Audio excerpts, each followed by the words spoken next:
C'est comprendre que l'unique destin que la spiritualité peut réserver à la femme ou à l'homme est de n'être qu'un vecteur de la volonté de Nzambia Pungu Tulendo. Alors l'humble, dans l'unité et son destin, devient contemplation pour tout ce qui possède et ne vit qu'avec, pour et dans la parole. Quel lien qu'aucune volonté humaine ne saurait rompre. Lukeba Bulongo. Lukeba Bulongo. Seul le sacré possède le pouvoir et l'énergie de rapprocher les éléments qui, sans lui, resteraient à tout jamais étrangers. Qui profita annonçait. Donne-moi la force! Donne-moi la force, Tata Mpungu Tulendo! Donne-moi la force de mener ce combat, même si ça doit être au péril de ma vie. Donne-moi la chance, Tata Mpungu.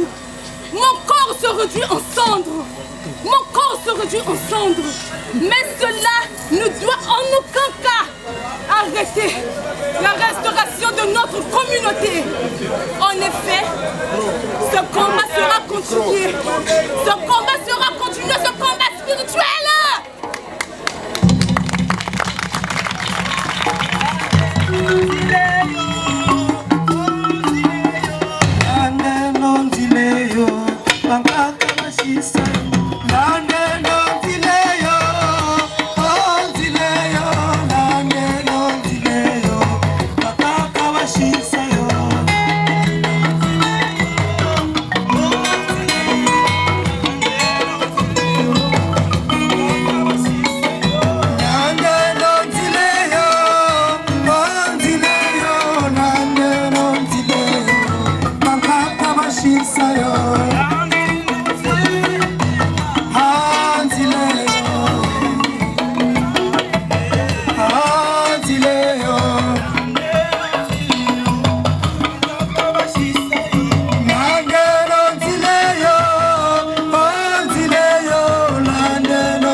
Pour vous une flamme inspiratrice qui consiste à concentrer son énergie pour créer du nouveau et non pas pour se battre contre l'ancien.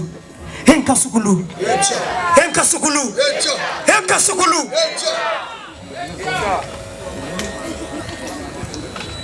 Fumu Kimbangu annonçait que tout viendrait de l'autre rive du fleuve Congo.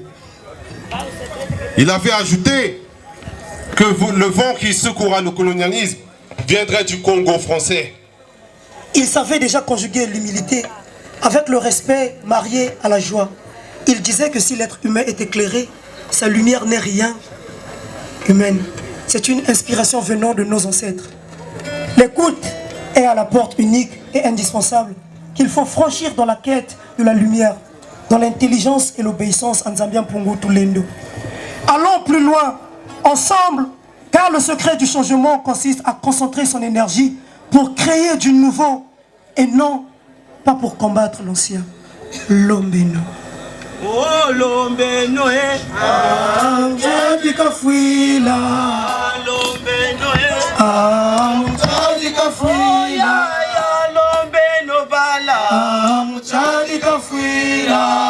Lombeno Mutadika fuila. Lombeno Mutadika fuila. Mishikoti bakamuna tata. Mutadika fuila. Lombeno Mutadika fuila.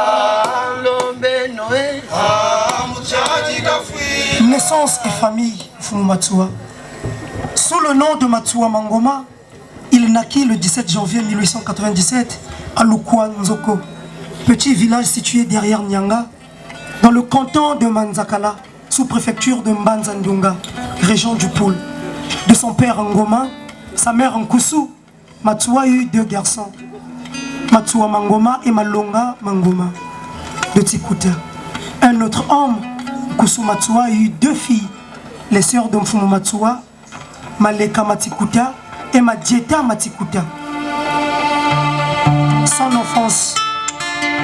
Dès son plus bas âge, l'enfant Matsuwa s'était révélé mystérieux.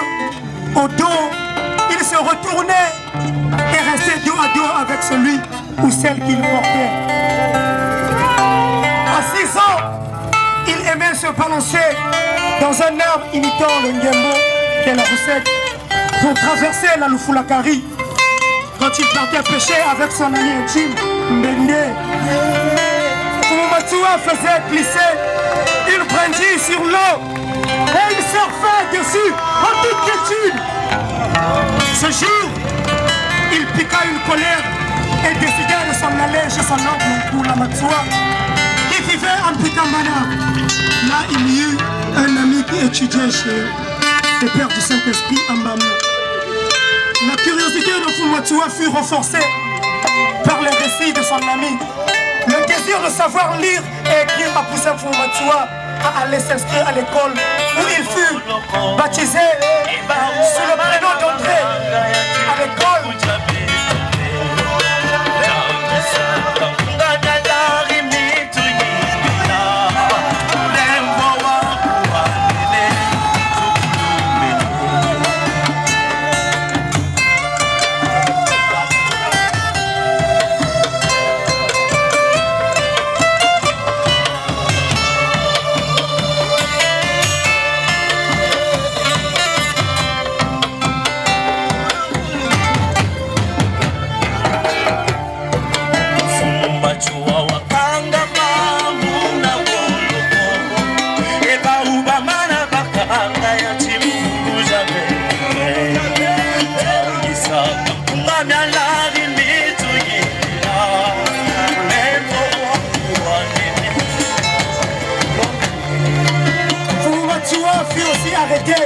Et rapatrié à Fwa, où il fut jugé et condamné à 3 ans d'emprisonnement et à 10 ans d'interdiction de séjour, transféré au Tchad pour purger sa peine. Fumatsuwa s'était évadé pour regagner Fwa après être réfugié, mais il fut dénoncé par Nganga Edouard, qu'il avait reconnu vers Djambala. Puis il fut réincarcéré par le pouvoir colonial. S'étant évadé une fois de plus, en 1935, il rejoignit le village Bukonzo Banami, où il vivait avec son ami Maoukou Prosper, ayant laissé une information en Pikambana à son frère Manonga Mangomba.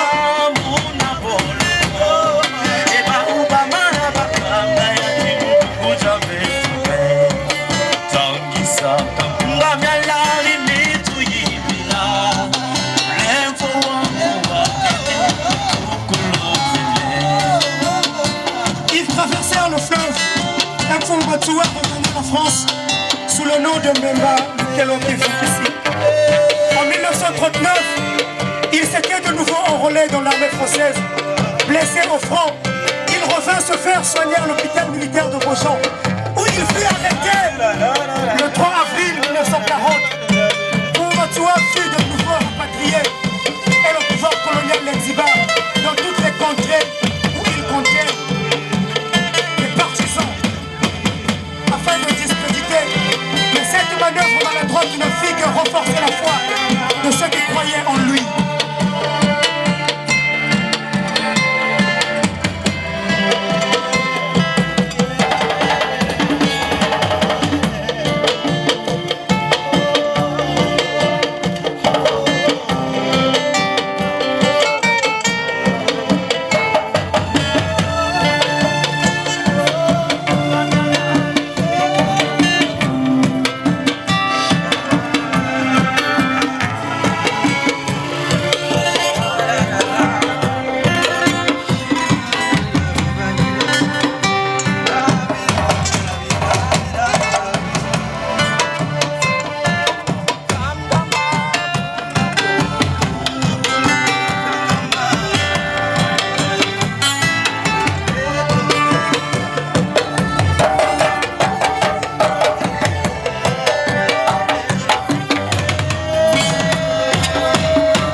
à la prison de Mayama le 20 février 1941. Fumu Matsua a connu beaucoup de services de la part des miliciens, entre autres. Casser des pierres tous les jours de cette épreuve, Fumu Matsua disait ceci: on casse la pierre pour construire et non pour démolir. Munanzila Mayama. Munanzila Mayama, Dona Bwana Tateto. Munanzila Mayama, Dona Bwana Tateto. Munanzila Mayama, Dona Bwana Tateto. Munanzila Mayama, Dona Bwana Tateto. Munanzila Mayama, Dona Bwana Tateto. Munanzila Mayama, Dona Bwana Tateto. Munanzila Mayama, Dona Bwana Tateto. Munanzila Mayama, Dona Bwana Tateto. Dona Bwana Tateto. Munanzila Mayama, Dona Bwana Tateto. Le 13 janvier 1942, la nouvelle se répandit dans tout le pays que Fumu Matsua serait mort.